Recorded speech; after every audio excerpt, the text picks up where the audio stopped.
Hey guys, it's Angel. Welcome back to the channel, and today we're taking a look at one that's been quite an exciting release. The Vans RV14 from SimWorks Studios. Now, this is a early preview. I was given a copy of this by the developer, so I'm telling you that ahead of time. And I do not know the pricing for this aircraft, but I suspect it will be pretty market reasonable, based on what I've been told. Now, this aircraft comes with two versions. We have the RV14, and 14A. I'm so used to flying the freeway one, so it's a bit of a kind of confusion there. The 14A is the nose wheel version, and the 14 is the tail wheel. We'll look at both those today, and of course, like the other Vans aircraft, all produced by Vans, first flew or introduced in 2012, and it's a kit aircraft, which means you get the kit and you build it at home. It's an aerobatic two-seater, and can accommodate pretty big pilots, apparently, and has good baggage space, which is pretty useful. Now, this one comes with the IO390, which is putting out about 215 horsepower, I believe, 210. So, capable aircraft. As it says here, cruise speed of 147 knots, which, based on my looking here, maximum speed, actually up to 168, technically, with a stall speed in the range of 46 knots. Range of 815 nautical miles. And a G-loading of +6 and -3, which is pretty tolerant, actually. So let's take a look at this aircraft, shall we? Oh, my head is in operation, so I'll switch that off for a second. Let's go outside and take a look at the aircraft. Now, obviously supporting usual numbers, which is always fun. Supports default pilots and co-pilots, which is also a nice feature. Modelling quality is as expected from SimWorks Studios. They do very good work. Obviously, not a texture-heavy aircraft on the outside, being largely polymer and other smooth constructions. It doesn't really need a ton, but the shaping is lovely. The shaping is very accurate, and even though I'm not a huge fan of the sunshades in these kind of bubble canopy aircraft, it is featured and functional. Now, I've played with a couple of earlier versions of this as well. This is the release candidate, so whilst it's not perfect and final, I love that texturing of the detail there on the rudder surface. Look at that. The smudging, the scratching, people gripping it and moving it. Those little details on the surface and on the fuselage there, I think, are a real nice step out from a lot of designs where you don't see an aircraft with some life in it. So looking inside here, cockpit is generous and well textured, I'd say. Co-pilot is in the aircraft. You can take them out, of course. Med bag and baggage space in the back, which, let's take a look at this. Fuel and payload. Let's take the co-pilot out for a second.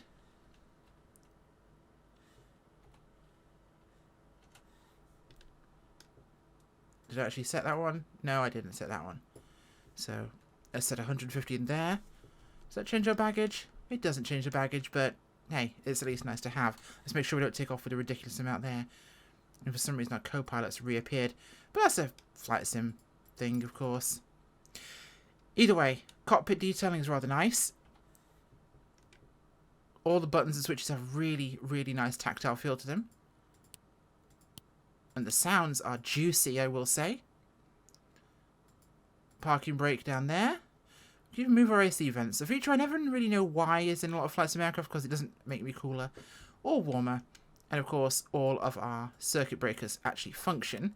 I'll show you those when the actual systems are on. Cool down the co-pilot's knees there, and that does work. The canopy jettison does function. I'm not going to do it now because I can't put it back on without resetting the aircraft. Obviously, like in real life, you can't reset that. So let's get started, shall we? Right, all those are turned on, but I will have to manually actually flick these switches here. So all our switches are on there. Now our flaps are up, now we have power on. Let's make sure the sim recognises that these knobs are in the various correct places for them. Now it does ship with a free version of the PMS50. Your payware version will work. There is a small mod to install to actually make that work. You can also use the TDS 750NXi with this as well. So you have full functionality and choice in that regard. You can put either version in there. Of course, we have an autopilot. Make sure the autopilot power's on. But for example, MFD. Circuit breakers do function. So all that actually works like it should. Now, of course, our power's coming on. Let's get the engine started and take a listen to this engine. Clear prop. Fuel. I'm always doing this sort of thing. Now the fuel is actually... Did you hear that tone change? Yeah, that's the fuel pump being on, so... It's pumping, but it's nothing being pumped, then... The tone changes as the fuel pump's actually picking up fuel. That's cool. That's a nice little feature. Clear prop. There we go. Real good engine start. Put the fuel pump off there. Now we've got a master aux battery, and off there the alternators, of course, being on. And we've got our backup system here. We have our main flight instruments, of course, as usual. Now, less faffing around. Let's go take this for a test fly, because I think we really do see that. Although, let me put the brakes on for a second. Oh, wrong button.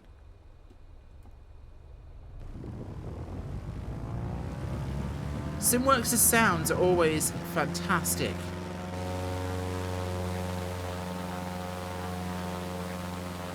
P-Factor turning me around at the spot here.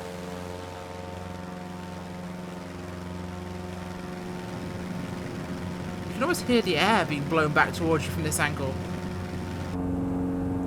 Let's pull that power back off there. We don't want to get going crazy. Oh, yes, canopy, before we go anywhere, is right here. Which technically in some aircraft it's literally fold it and then do that down, but nice simple system there for us. And this does function. Ah, there we go. We can have the sunshade fully over, or we can have it fully retracted. Out of the way. Very nice. Right. I think the parking brake is still actually set on here, so let's get that disabled. It is. Let's get taxied out here for a bit of a test run. Okay.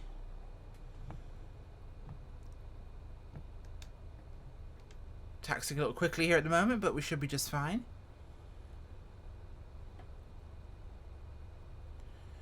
Taking out to our usual departure here at Orcas Island. And down here. Aircraft's quite quiet at idle, which is maybe a little bit unusual. I'm not sure I like that, but as we throttle up it gets a little bit louder. At least it's not overbearingly loud, I find, like other aircraft. Onto the runway. Let's give her a notch of flaps for takeoff, and we'll hit the power. Takeoff roll is pretty manageable, no real worries there. Get our speed and just ease back, and we climb away nicely. Lots of power in this aircraft, so it does make things rather easy in that regard. Move my microphone down so I can see my flight instruments slightly better. Okay, let's trim her out here, pull the power back. Get ourselves stabilized out here. Flaps up. Our first stage is like 5 degrees, not a lot at all. Can almost be used as a cruise flap.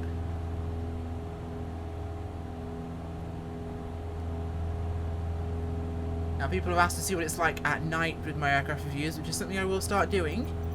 I just always forget to do exactly that. So this is us at night, and we do have brightness controls here.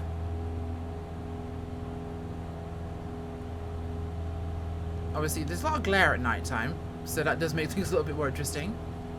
I turn my head up so I can actually do rotary dials properly, because it's always a pain. Nah.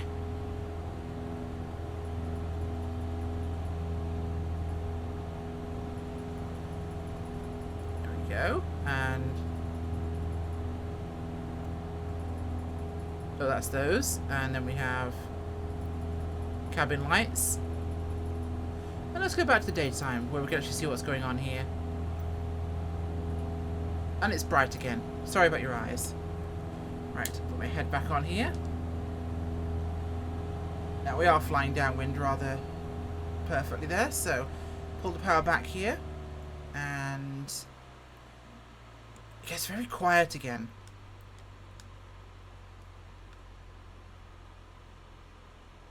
Which is only an interior thing, because it is quite... Definitely a bit more sound on the outside. May also be my volume settings of the sim. Okay, we're looking good. We need to descend here a little bit more. We're at 78 knots. And we'll bring her round in and put her in for a landing. And then we'll go grab the... not 7, the 14. I'm so used to saying the RV7. And take that for a quick test run as well, the tail dragger. A little high up here, but we should be able to kill some of this lift. We'll put our flaps in to the second stage here. Notice the wind sound changes the flaps hit. That's nice. I like that. We are rather high up, so I'll do a quick 360.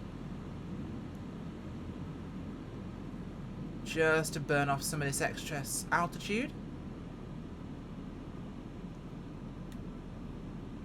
No problem whatsoever.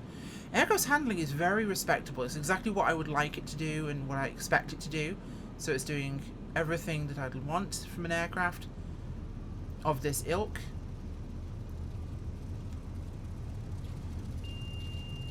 A little bit low on speed there, so let's give it a bit more power. Got close to stall. Didn't want to do that. And that's dropped our altitude perfectly here for our approach. Bring that power back a little bit.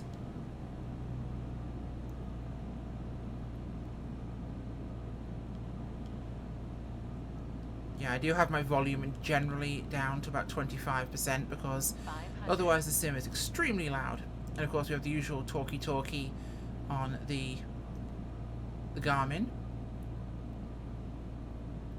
Okay. Approach is placid and responsible. Not really feeling anything unusual about this. It's exactly as I'd expect a GA aircraft of this type to handle. A higher performance GA at least.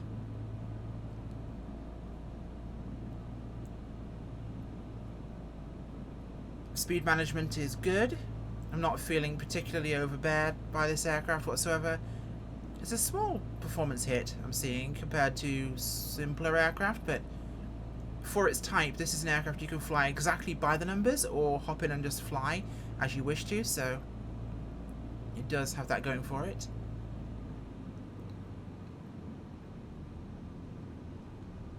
Okay, and touchdown right on the start of the runway there. Does exactly what you'd expect it to do. A little bit of break dancing because I'm just not applying them both equally. A very capable little aeroplane, actually. I must say I do rather like it. Let's go take a look at the RV-14. Ha! I got it right that time. Okay, so here in the RV-14 at Orcas Island once again, and quickly pop off my head there for a second, as you'll see this is the tail dragger variant, just like the other one, but no nose wheel. So there you go. That's the major difference. Otherwise, everything is literally identical with this aircraft in terms of operation and interior. So let's go take this one out and we'll give her a bit of a kick. She's aerobatic capable. Let's see what she can do. Okay, let's taxi her out now to the runway. Only real difference is you're taxiing differently because you are in a tail dragger, of course, so you have to fly this aircraft slightly differently, or at least handle it on the ground slightly differently, which is, of course, being able to see forwards. So either raise your head or move your viewpoint, or of course if you're using these sort of functions you have got, okay, just those, but there's also the other viewpoints which I will look at in a second. So we've got the usual side, round, apparently we do up as well now is a thing. So cockpit viewpoints, and let's get ourselves out here and take off. Tail draggers can often have weird behaviour in the sim. This one doesn't seem to, from my testing. Now this is pre-release, of course, it's release candidate, which means it's considered finished technically by testing. However, that doesn't mean things can't change. And at this time, speaking to you as a reviewer, my criticism would be the engine sound is a little low. Now, that's obviously a tweak thing that can be done. But it may not. Who knows? That's my thought there. See, as I go to full power, well, hello. A little bit of a kick I wasn't expecting. And she lifts just fine. That was more me not anticipating the engine kicking a little bit. Let's pull the power that up. Pull our RPM a little bit there. Pull back our manifold. And we're just fine. I'm feeling a little bit high up in the cockpit. Let's drop that down a smidge. So how does this aircraft handle aerobatically? Oh, we've still got not a ton of speed here, so let's build up some airspeed before we start doing anything silly.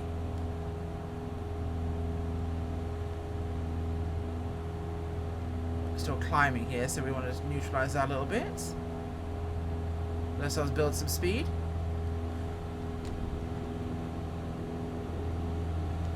Whoa, hello. Yep, roll, it was good. I'm not an aerobatic pilot, so my ability to fly aerobatics is somewhat limited. Okay, I have no idea what I'm doing when it comes to aerobatics other than some basic maneuvers, so don't take my advice or testing as gospel when it comes to that sort of thing. Let's give it some more power here. We're going to go for a loop real quick. Let's get the nose down, build some airspeed.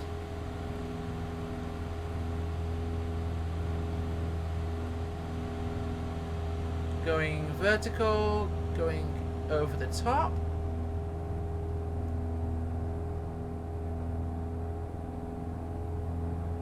Coming around. That was a G-stall there, I'm pretty sure. Or at least angle of attack stalled the wing. Speaking of aerobatic maneuvers.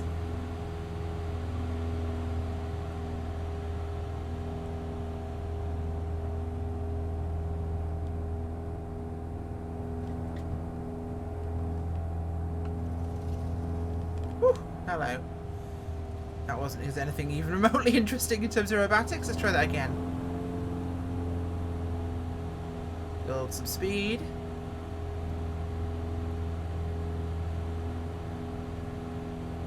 And try and keep it straight this time.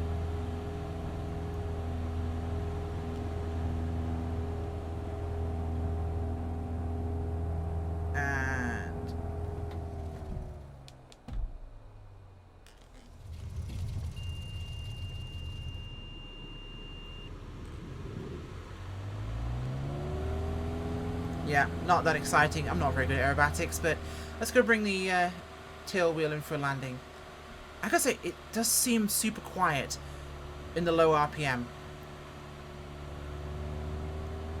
Because once you've got it like this, when there's some power in there, engine sounds great. Full power, engine sounds great. Power out sounds kind of weird, if I'm honest. Just kind of not quite there. Let's knock the prop forwards. Let's drop our airspeed down here. Put some flaps in on the downwind here so we can just use that to help us reduce some speed. Or at least keep our speed down as we're about to sink down and turn around here. Strip is there, so we'll turn base here.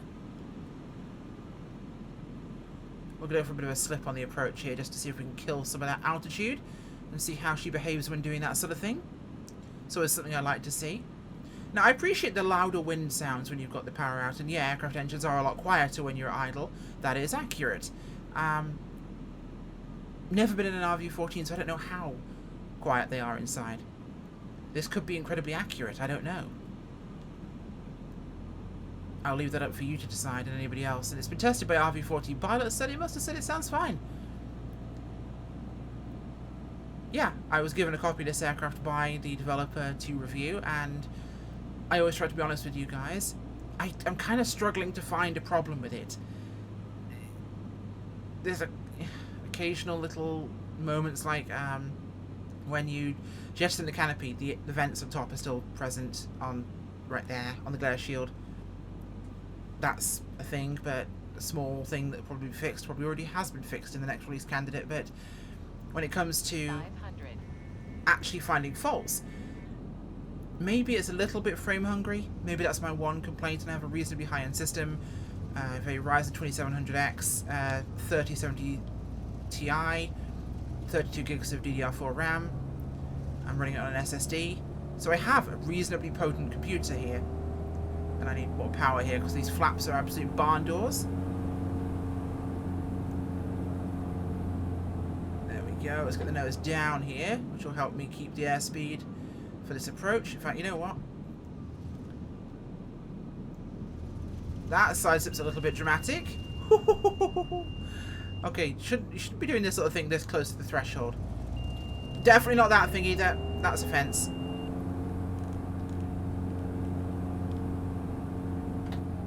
This would be normally go around territory, but I'm just going to stick with it because this is what we do. I like to consider these things live tests. A little bit of stall horn before you touch down isn't exactly a concern, especially when you go for a 3-point landing. And that met the metal of the runway quite gently. Most scuffed approach in history. I think I win that award, but I'm messing around. I put it in a bit of a slip at really low airspeed, really low altitude. Kind of lucky I didn't crash, if I'm brutally honest there. Where's our taxiway? It's behind us right there, so we'll just turn around here. Come on, a little bit of rudder helps the medicine go down. Now, like I said, it's the one concern I have is that it's a little FPS hungry. The Kodiak was similar, and if you can handle the Kodiak, you'll be more than capable of handling this. Not a problem whatsoever. Never taxi the tail dragger, by the way, with the canopy open. You won't see a damn thing. There we go. Bring it back in here.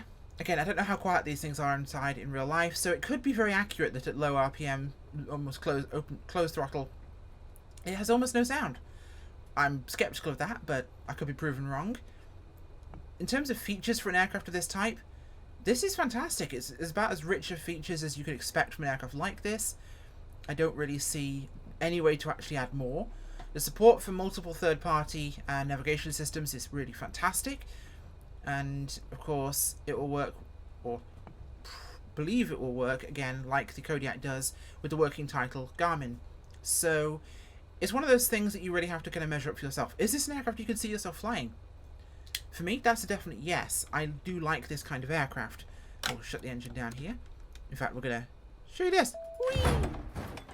Including sound effects of it flying off, and yes, when you actually have the engine on, it's real windy, real quick. Real windy, real quick. Yes, no canopy.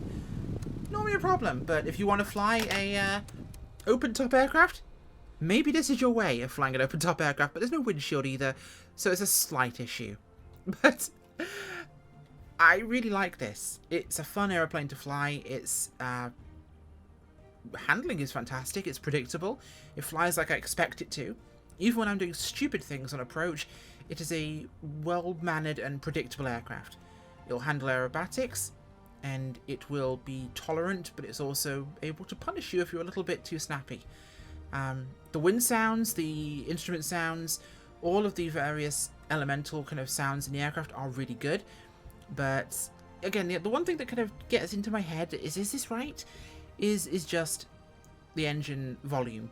I may be wrong there, so it's hard to say. But I might be right, who knows? I'll have to leave that one to you guys to decide. Either way, it is definitely a very capable aeroplane. It is a more than worthy addition to a sim hangar. I know for me it's going to be one that I will keep forever because I love these kind of aircraft. The Vans aircraft are a big favourite of mine for GA touring. And it's quick, it has autopilot systems, navigation support, it has great avionics. And it looks fantastic and all the things function. From when I actually got a chance to interview Alex at SimWorks Studios for FlightSim.com, he did say that he wanted this project to be something that beginners could get into and enjoy, and people who are very experienced couldn't get into and use every part of it the right way. So it appeals to both markets, and whilst it's not, shall we say, a study level, it is usable by people at that sort of level, which I think is a great compromise. Either way, decision is yours. If I had to give it an AV score, I'm going to give it 9. I try not to give anything 10, but I'll give it a solid 9, 9.5 out of 10. There's not very much I can find wrong with it. My only gripe is that, like the Kodiak, it has a bit of an FPS hungry tendency. I'm not sure why that is. I think it's to do with glass cockpits, actually, in the sim. Because this sim, for some reason, glass cockpits go burr and wreck your computer. So I'm pretty sure it's just glass cockpits, actually. So if you're fine, you'll be fine. My computer, for some reason, hates the glass cockpits in the sim. Either way, thank you for watching. This is a bit long, but I wanted to show you both versions and go into a bit more depth. And please judge me by the first landing, not the second. Thanks for watching. Bye.